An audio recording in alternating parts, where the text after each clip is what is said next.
We are live, ma'am. Very good afternoon, everyone. Welcome to today's Facebook Live session. I'm Dr. Radhika, Clinical Head Fertility Specialist from Oasis Fertility. So, today we're going to talk about importance of uterine preparation and evaluation in fertility. So, as we all know, for a successful pregnancy, we need to have a good quality embryo and also a good quality endometrium. Today we're going to discuss about how to prepare that receptive and good endometrium. So, మన presentation I'm going to show about how do we look into a normal endometrium. Normal endometrium ఎలా ఉండాలి? మనం scan చేస్తున్నప్పుడు when we're doing the scan, say on a day 2 we are doing a scan, day 15 రోజు మనం scan చేస్తే or day 21 రోజు scan చేస్తే ఆ different days of the periods లో ఎండోమెట్రియం అనేది ఎలా మారుతుంది, ఆ టైంలో మనం ఎండోమెట్రియం ఎలా చూడాలి, ఒకవేళ మనం ఎండోమెట్రియం ప్రిపేర్ చేయాలంటే ప్రెగ్నెన్సీ కోసం either it's a natural pregnancy అన్నా ఐయుఐ ప్రెగ్నెన్సీ అన్నా లేకపోతే ఐవీఎఫ్ ప్రెగ్నెన్సీ అన్నా how do we prepare this endometrium, ఏది చూడాలి ఏది కరెక్ట్ చేయాలి అనేది మనం ఈరోజు డిస్కస్ చేద్దాం. So with the picture, what you're looking here is a normal uterus. ఈ లోపల endometrium is red color లో కనిపించేది. This is the endometrium.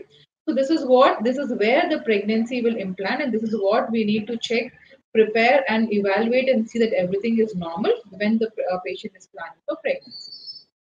So here, this is what I was talking about, how the endometrial pattern changes. Say a patient is coming on day 2 or day 3 of their menstrual cycle. So when they are bleeding, when they're having a menstrual cycle, usually at that time their endometrium should be thin. It will be because they are shedding, the endometrium will be thin, and there should not be any vascularity during that time in the endometrium. So endometrium lining లోపల ఈ line అనేది thin గా ఉండాలి, and also blood flow ఎక్కువగా లేకుండా ఆ ఏరియాలో ఉండాలి. So day 2 or day 3 of period లో endometrium lining లో blood flow కనిపిస్తుందంటే then we should think of any infection or inflammations in the endometrial cavity. So are they same patient if we are seeing them in the mid cycle, say 14th day or 15th day of period of time of మన scan చేసి చూస్తే ఆ endometrium మీరు second picture లో చూస్తున్నట్టు it will have a triple line pattern. So ఈ 3 line patterns తో ఉండి ఎండోమెట్రియం లోపల గుడ్ బ్లడ్ ఫ్లో కూడా వెళ్తా ఉంటే that is a good receptive endometrium. And then at the later stage, say after the ovulation has occurred, say it is on day 20 or day 21 of their period, or premenstrual, mali వాళ్ళ periods రాకముందు ఆ టైంలో మనం scan చేసి చూస్తున్నప్పుడు this endometrium should be echogenic, అంటే ఈ triple line pattern పోయి అంతా వైట్ కలర్ లో echogenic గా మనకు కనిపిస్తుంది. సో ఈ విధంగా మనం ఆ టైంలో డిఫరెంట్ ప్యాటర్న్స్ లో మన ఎండోమెట్రియం లో స్కాన్స్ లో డిఫరెంట్ ప్యాటర్న్స్ లో చూస్తూ ఉంటాం. So this is the normal physiological thing. So whenever patient comes to us on day 2, this is what I need to see. Day 15 goste man triple line pattern with good vascularity chudali. Adi premenstrual ga day 22 or 23 day of period వస్తే మనం echogenic గా endometrium అనేది కనిపిస్తుంది. That is because of the hormonal changes which happens naturally in the body. Now, so how do we know that ఈ endometrium natural గా healthy గా పెరుగుతుంది అనేది మనం ఎలా ఐడెంటిఫై చేయగలుగుతాం? Usually endometrial thickness అనేది మనకి every month cycle లో when the egg is growing in the ovary, so this follicle or this egg will release estrogen hormone. So ఈ హార్మోన్ తో పాటు ఈ endometrium lining అనేది పెరుగుతూ ఉంటుంది. So usually this endometrial growth pattern మనకి at least 0.5 mm per day అనే proliferative phase, అంటే whichever phase the starting the endometrium is growing, ఆ phase లో at least 0.5 mm per day ఆ ప్యాటర్న్ లో ఆ గ్రోత్ ప్యాటర్న్ అది కనిపిస్తూ ఉంటే హెల్దీగా ఎండోమెట్రియం గ్రో అవుతుందని we can identify. So as I told you endometrial thickness కూడా మనం చూసుకోవాలి. Day 2 or day 3 of during the menstrual phase వస్తున్నప్పుడు అరౌండ్ 1 mm to 5 mm వరకు ఎండోమెట్రియల్ థిక్నెస్ ఉండొచ్చు. మిడ్ సైకిల్ లో ఉండేటప్పుడు మటుకు it should be around 7.5 to 8 mm to 10 mm వరకు ఉంటుంది endometrium with a triple line pattern. And again, if they're going to a 22nd or 23-day premenstrual phase or a luteal phase, in that time, usually the endometrium will be echogenic, and with the white color go appear chesi echogenic endometrium will be there.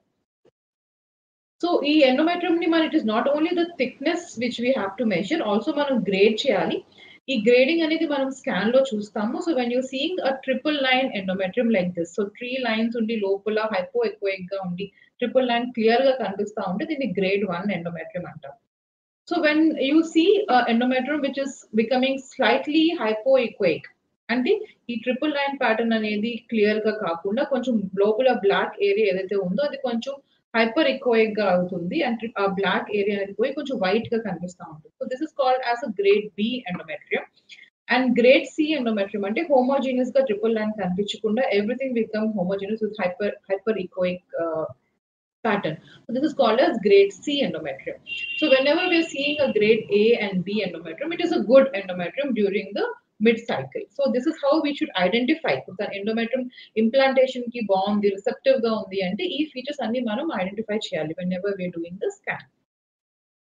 So one thing is not only looking into the endometrial thickness, usually man endometrial thickness bagundi anukunte, it should be more than 7.5 mm up to 10 to 12 mm.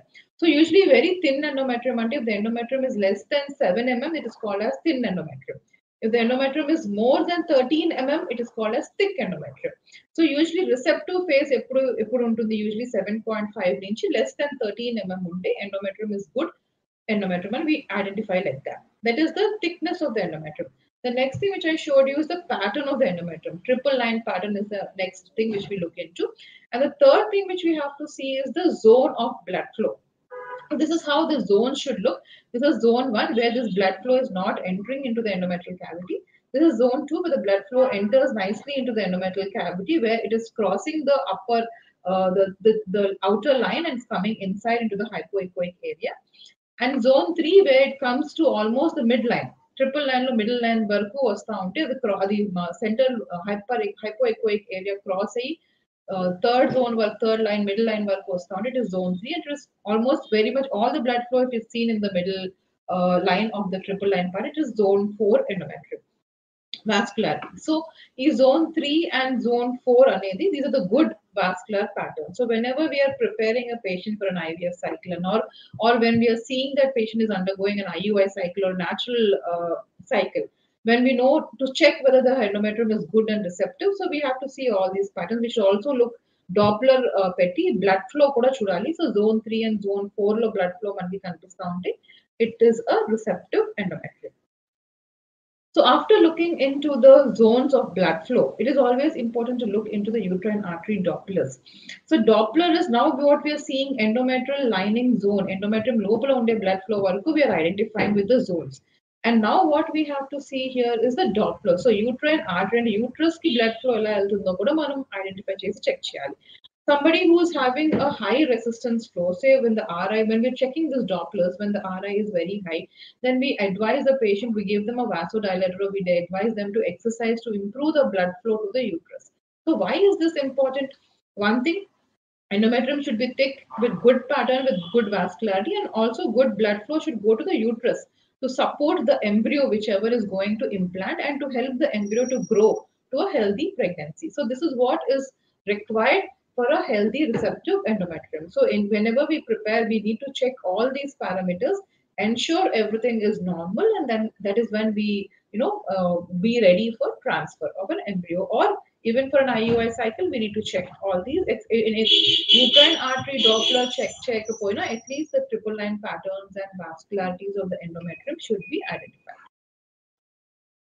The next thing is how do we check it in the 3D? 3D low receptivity kuda ela chudochu అనేది కూడా identify check. This is the advanced scan machines we also can identify this, especially the patients who are going for an IVF embryo transfer. This is called as the maximum implantation potential point. అంటే మనకు 3D scan లో లోపల endometrium పొర అనేది ఆ cavity we have to identify. We'll have to draw these lines and identify this maximum implantation potential point which we measure and see. So ఈ distance ని మనం measure చేసుకొని ఆ point distance ని మనం identify చేసుకొని ఆ పాయింట్ లో ఎగ్జాక్ట్ గా మనం ఎంబ్రియోని ప్లేస్ చేస్తే డెఫినెట్ గా ఇంప్లాంటేషన్ రేట్స్ అనేవి ఎక్కువగా ఉంటాయి అండ్ ఐవీఎఫ్ సక్సెస్ రేట్స్ కూడా మనం ఇంప్రూవ్ చేయొచ్చు. One more thing what we have to look into is also the endometrial cavity volume. So volume should be at least more 1 to 2 ml. So if the endometrial volume in the 3D scan is good, then also the pregnancy rates would be good. But here which we have to see in the 3D very importantly is the maximum implantation potential point. So we can identify that point to see where we can place our embryo. So now we looked into the normal pattern. So normal ga endometrium ela untundi, manam ela prepare cheyali, receptive ga ela chudali. So now what are the pathologies we need to look? What are the pathologies we have to identify to say that the endometrium is good, and the evaluation manam em cheyalani kuda chuddam. The next common pathology what we usually see is the uterine polyps. It is endometrial polyps and the uterus garbhasanchi pora lopula. These are the small polyps which you are seeing with excess endometrial growth. Usually these are benign, that they're not cancerous. Mostly young age, reproductive age group లో ఉండే వాళ్ళకి usually benign గా ఉంటాయి. కాకపోతే if you see these polyps in elderly people, like post menopausal or very elderly, like 50 years or 45 years above, definitely we need to do a histopathological examination to check whether they are benign or cancerous. The next thing is, other than the uterine, so this uterine polyps అనేవి మనం ఎలా identify చేస్తాం? ఈ polyps అనేవి usually మనం scan లో normal 2D scan లో కూడా ఐడెంటిఫై చేయొచ్చు. Sometimes the patient, if the polyp is very big, this patient might give history of intermenstrual bleeding or heavy blood flow or heavy bleeding during their menstrual cycles. So how do we? That is one history which they give. And the next thing what we can do is in a scan. How can we identify it in a scan? So usually polyps are heavy when we are seeing a scan in the mid-cycle. Say when I said in the mid-cycle, usually endometrium will grow, it will have a triple line good pattern. So during the mid-cycle, it is easy to identify these polyps because on day 2 period or day 5 of period, usually they will be shedding their endometrium and we can see some blood in the endometrium, which we cannot identify these polyps properly. But in mid-cycle లో scan చేస్తే polyps అనేవి మనం ఈజీగా identify చేయగలుగుతాం. And also we can see a Doppler on చేసి చూస్తే we can see a feeding vessel to that endometrial polyp. So these are the things which we can see identified in a scan, but usually it is good to do these scans in the mid-cycle to identify the polyp much better. And this is how the polyp looks in the hysteroscopy. So why is this evaluation is very important, especially when the patient is going for an IUI process or mostly an IVF process. Usually a very small polyp which is less than 1 centimeter, we do not recommend removing or cutting that polyp when they're going for an IUI process. So this what the picture what you're seeing here is the uterine cavity, where this picture is the polyp which we've seen in one of the patients here. So ఇప్పుడు మనకి why are we worried about this polyp? So this is uterus లోపల ఉండే యూట్రన్ cavity. So ఈ మనకి ఎప్పుడైతే మనం embryo transfer చేస్తామో, ఎప్పుడైతే ఎంబ్రియో వెళ్ళి లోపలికి వెళ్ళి ఇంప్లాంట్ అవుతుందో, this embryo it goes and falls on this polyp. Then the implantation, the embryo వెళ్ళి యూట్రైన్ క్యావిటీ లోపలికి వెళ్ళి అతుక్కునేది ఇంప్లాంటేషన్ అనేది కొంచెం తక్కువగా ఉంటుంది. So that's why it is always very important to cut the polyp or clear the polyp, do a polypectomy before we're going for an IVF process. If the polyps are more than 1 centimeter, then we also recommend polypectomy in IUI cycles. But usually for an IVF cycle, it's always better to remove this polyp and go. So this is how we identify the polyps here. So if this is the 2D scan, imagine only the 2D scan where we are identifying the polyp over here. The same way we always do a 3D imaging. So this is how what a 3D scan lo manam choose the polyp. In the same patient, when we had a hysteroscopy done, this is what we saw inside the hysteroscopy. So this is a very important evaluation which we have to do, especially for patients who are undergoing IVF process. And so identifying this and treating this polyp will definitely help to increase the implantation rates. And definitely we send this polyps for examination to ensure these are not malignant and these are benign polyps. The next is polyps are the manam choosed fibroid, submucosal fibroid. So this is the fibroid. Fibroid is also a benign lesion usually which it can be there either uterus బయట myometrium లో కూడా ఉండొచ్చు, సబ్సిరోసల్ గా బయట వైపుకు ఉండొచ్చు, or uterine cavity లోపలికి ఇట్లా సబ్మ్యూకోసల్ గా కూడా ఉండొచ్చు. So if the picture what you're seeing here is inside the uterine cavity. So inside the uterine cavity లో ఈ fibroid మనకు కనిపిస్తే డెఫినెట్ గా ఫైబ్రాయిడ్ మనం మయోమెక్టమీ చేసి రిమూవ్ చేయాలి, because it will hinder the pregnancy over here.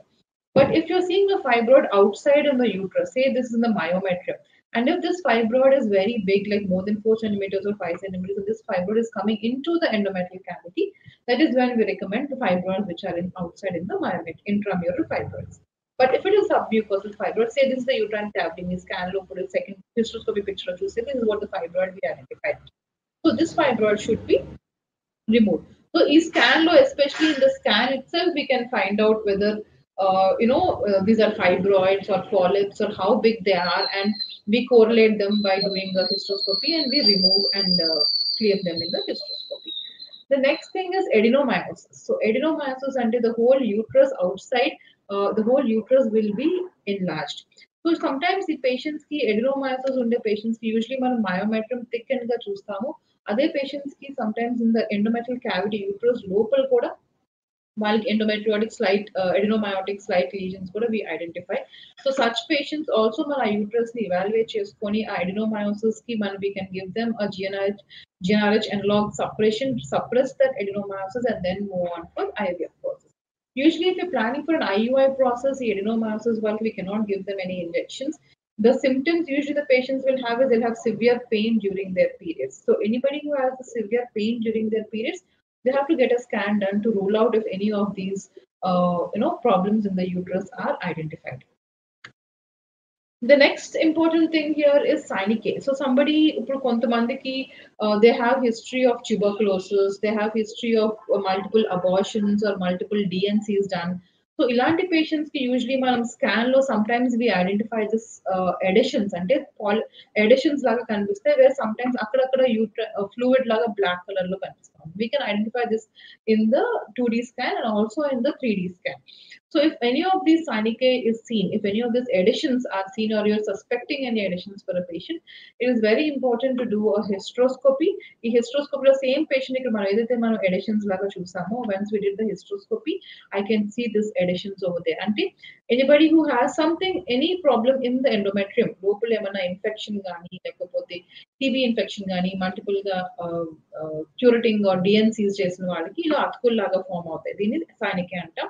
So it's very important to cut and release them and keep them prepared if they're going for a embryo transfer. The last thing is what we should not miss here is endometritis, either acute or chronic endometritis. Usually, this patients, when we're doing a scan in the 2D scan, day 2 or day 3 scan, the endometrium usually blood flow our time lo undakoodu. But when they're having a blood flow, even in their menstrual phase, then we identify that they might have any chronic or acute endometritis. That is when infection undannattu that endometrium lining local. That is when we have to give them antibiotics and treat. If the same patient, when we're planning for, if you're suspecting this chronic endometritis and we're doing a hysteroscopy and seeing, this is what we identified in all those patients. So this is what is called as micropolyps and this is called as hyperemic spots. So Radhika spots gani, micropolyps gani kanipiste. That is when chronic endometritis is identified chesi, then the patient with chronic endometritis antibiotics ichi, we have to cure this condition. The last thing is something which very importantly affects the endometrial cavity is history of tuberculosis. ఈ tuberculosis history ఉండే వాళ్ళకి చాలా మందికి మనం చూస్తూ ఉంటాం. The first thing which affects is the fallopian tubes. దాంతో పాటు నెక్స్ట్ ఇస్ ఎఫెక్ట్ అయ్యేది endometrial cavity. So usually endometrial cavity thin గా ఉంటుంది. ఇట్లాంటి వాళ్ళకి multiple times fluid in the cavity రావచ్చు. సో ఇలాంటి వాళ్ళకి usually what will happen is the sub endometrial blood flow వీళ్ళకి తక్కువగా ఉంటుంది. ఎండోమెట్రియంకి వెళ్ళే బ్లడ్ ఫ్లో సరిగా వెళ్ళదు. దానివల్ల ఎండోమెట్రియం లైనింగ్ గ్రోత్ సరిగా ఉండదు. And because of the infection also multiple times fluid will be coming into the endometrial cavity. So for them it is very important to identify, do a biopsy, check for MGIT, check for tuberculosis. If tuberculosis is identified, then we have to treat the tuberculosis and then only later treat them with thin endometrium medications and also give them vasodilators to improve the blood flow. So the major problem which we have for most of the patients who are going for either an IVF or IUIs, they have this thin endometrium problem. So how to identify this problem and how to solve this problem? So whenever you measure the endometrium in the mid-cycle and you see that endometrium is less than 7 mm or less than 6 mm, that is when we term them as thin endometriums. So first of all, thin endometrium identify chesti. What is the cause of this thin endometrium అనేది కూడా మనం identify చేయాలి. Either tuberculosis history ఉందా, or I told you because any DNCs that is iatrogenic because of multiple curetings or infections or tuberculosis. All this history can lead to thin endometrium. So that accordingly we have to treat the patient. First identify the cause. If you identified it, first treat that cause and then try to prepare her endometrium. So we have various modalities here. We have many advances how we treat thin endometrium patients, starting from giving them estrogen, giving them vasodilators, then giving them a GCSF flush, or later on the advances like a platelet-rich plasma, instilling into the uterine cavity or by a hysteroscopic installation. All these advances are there which we can treat thin endometrium these days, and also we are having many patients with thin endometrium and giving them a good success rates with all this advanced treatment.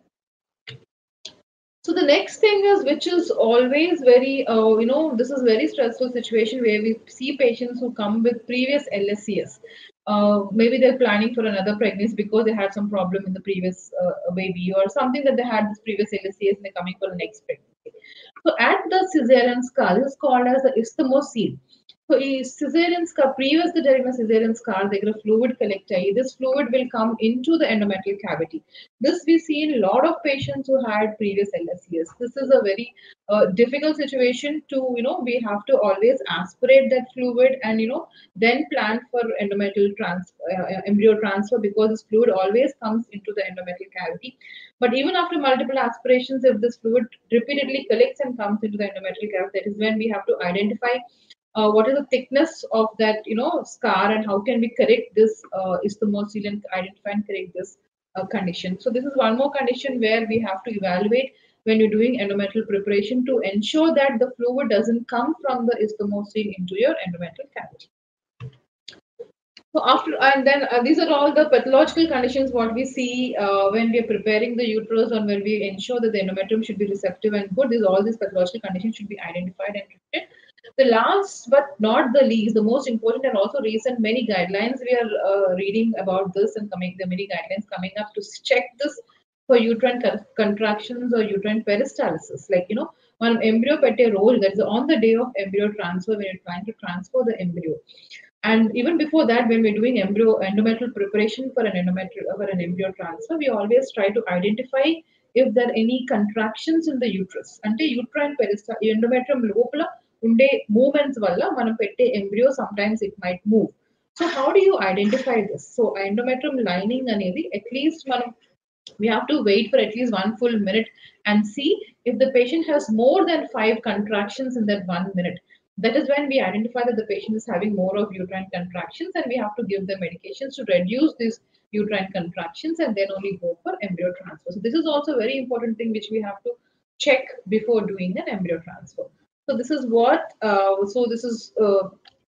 we have to see when we are preparing a patient and how to evaluate or how to do endometrial preparation when we are planning for an IVF process or any other fertility treatment. So let me look into the questions now.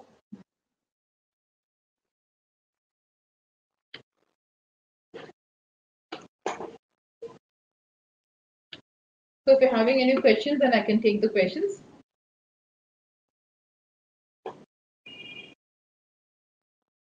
The first question, first question is from.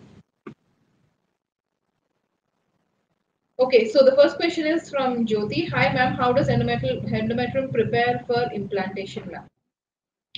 So, Jyoti, as I've told you, what all we need to check in the endometrial preparation. First, usually the endometrium will be thin, but once the endometrium is, once when the egg is released or when in the mid cycle phase, when the estrogen levels are high, the endometrium thickness will be increased, the endometrial lining thickness will be increased, the vascularity will be increased, and also the blood flow to the uterus will increase during that implantation time. So all these are the factors which we can identify to check. These are the factors which are used to have, to identify to have a healthy endometrium and a receptive endometrium. So with all these factors, the endometrium will be receptive and helps for implantation. Hi, ma'am. What will be the best measurement of endometrial preparation? So the best measurement would be if the endometrium is more than 7.5 to up to 12 to 12.5. So it should not be less than 7 and it should not be more than 13. So that is when it is called as a receptive endometrium. But there are few studies which had showed even a patient with 6.5 to 7 endometrium might have given pregnancies and live birth rates would have been there. But definitely we have to try to prepare the endometrium up to at least the endometrium should become at least 8 mm with good vascularity and should not go beyond 13 mm. The next question is, can ultrasound detect if egg is fertilized?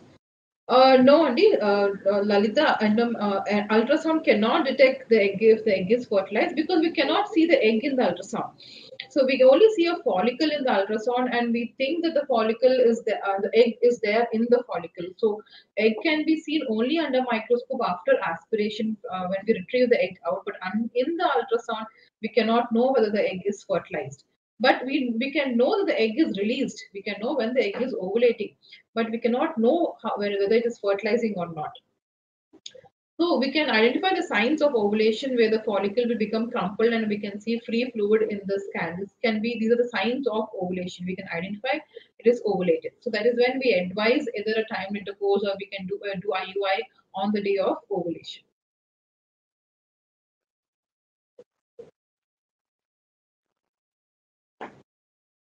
The next question is, what is the role of ultrasound in the treatment of infertility? So there is a very major role of ultrasound in the treatment of in infertility, because everything we can identify in ultrasound. Even now, because of the latest 3D ultrasounds and 4D ultrasound, we can identify many other pathologies which we don't even go up to MRIs and hysteroscopy these days, because we can identify more of these pathologies in 3D scan itself. So when you're talking about the role, we can see, as I told you in today's lecture, that how can we identify the uterus on day 2 of the period or mid-cycle or the luteal phase? How can we identify a polyp? How can we identify the fibroids or adenomas? Everything can be identified in ultrasound, and also it helps to see the follicular tracking. As I told you, what is the rate of endometrial growth should be. We can track that rate of growth. We can track the rate of growth of the egg or the follicle, and we can also see with the Dopplers and with the recent advances with the Dopplers and also with the 3D scan, we can identify receptive endometrium. We can identify when the follicle is about to ovulate. We can check its PSV and we can tell the patient where the follicle is going to ovulate. So actually, ultrasound plays a very very major role in infertility practice, and definitely all the other investigations, we can also avoid other investigations like an MRI or a hysteroscopy when we have a proper 3D and 4D ultrasound techniques in fertility treatment.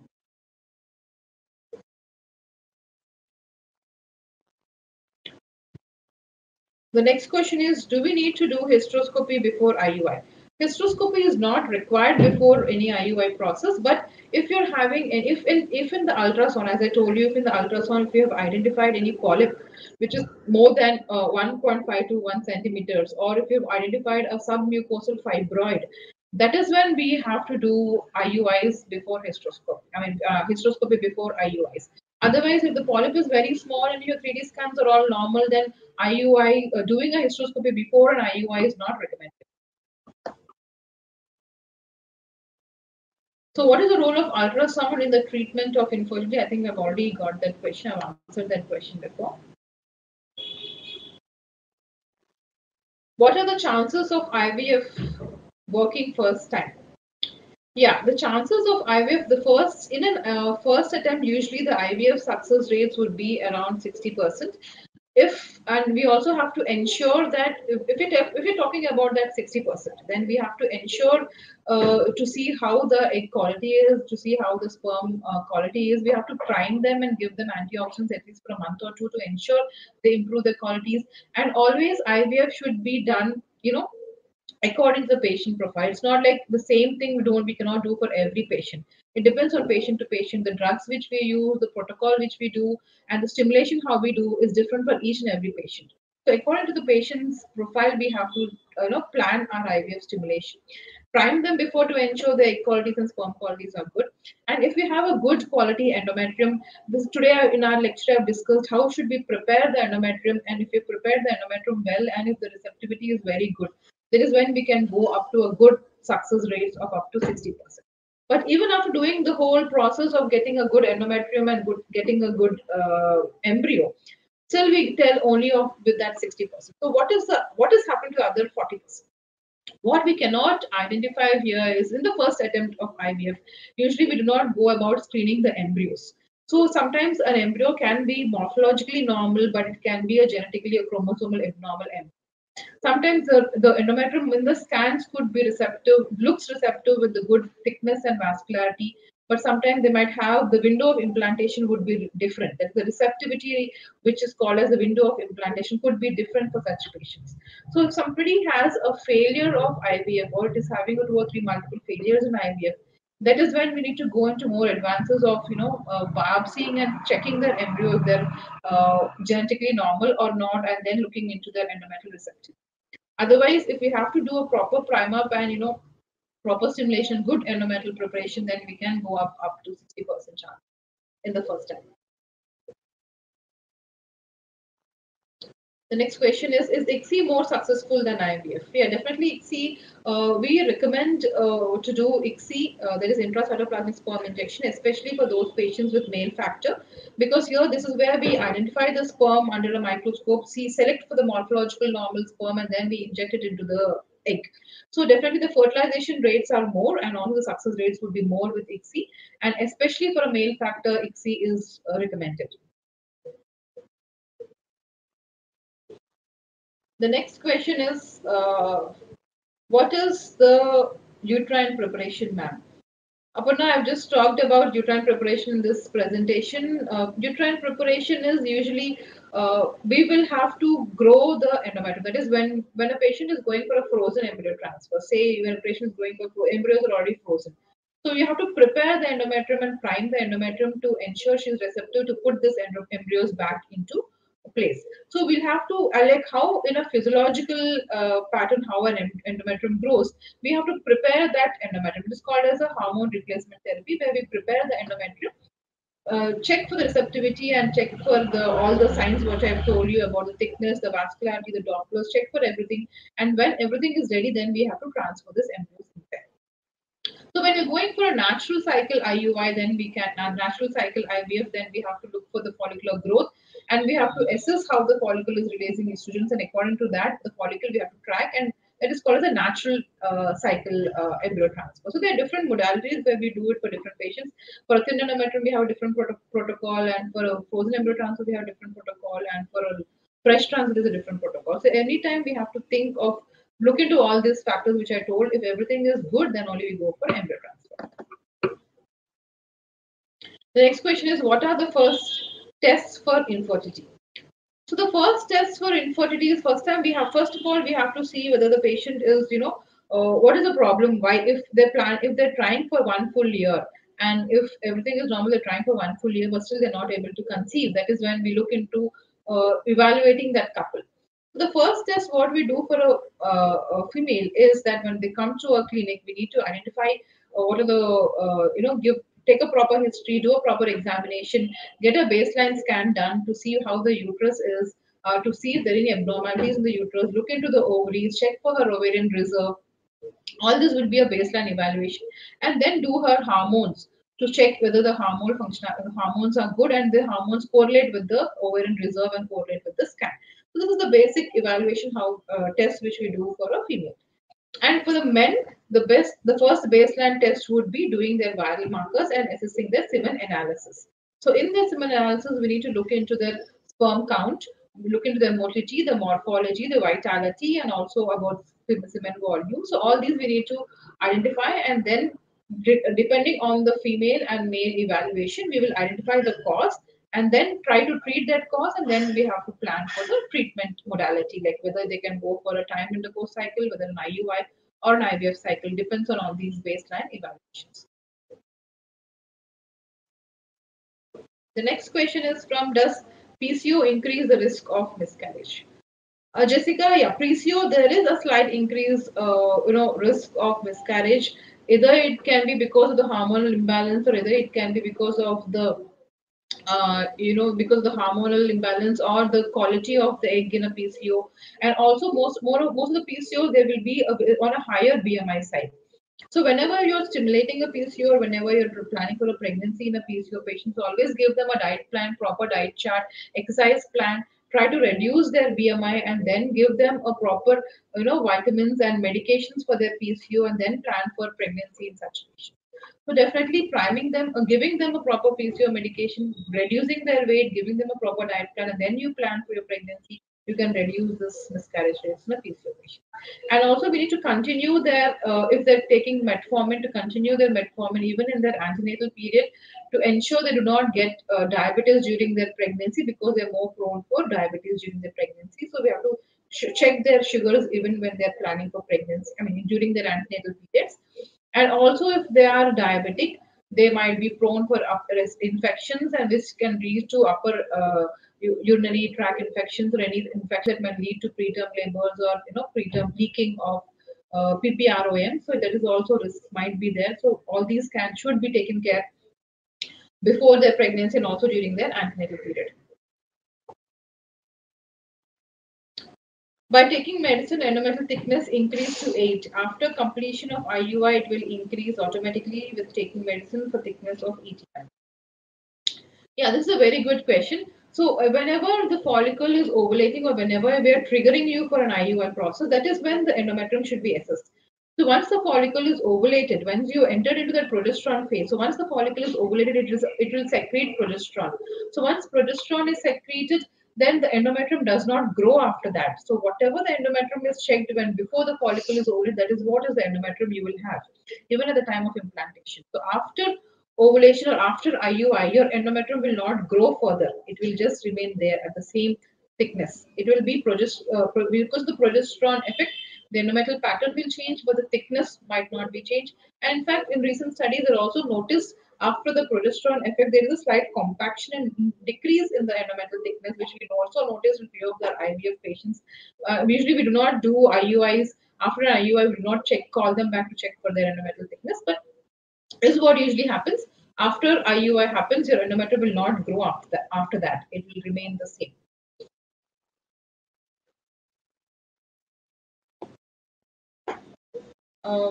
I think we're done with the questions today. Okay, we have more questions.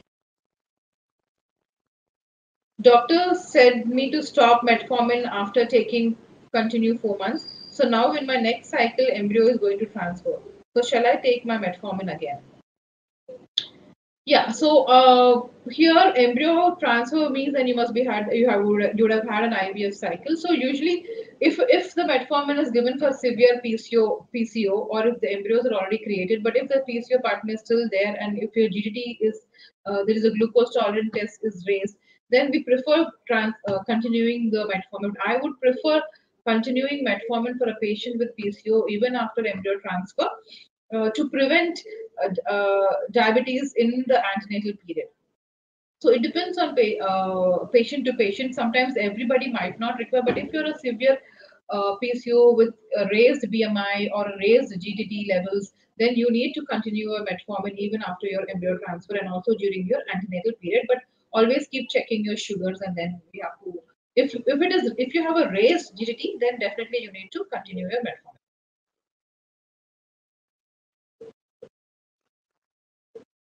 Okay, then I think that is the end of our questions today. Thank you very much. I hope this session is useful, and I hope whenever you're going for any fertility treatments or whenever you're going for a IVF process, this is how you would, we will identify and prepare your endometrium and keep your endometrium ready. So, if you're having any queries on this, you can please call us on this helpline number, and we're always there to help. Thank you very much, and I'll meet you in the next session.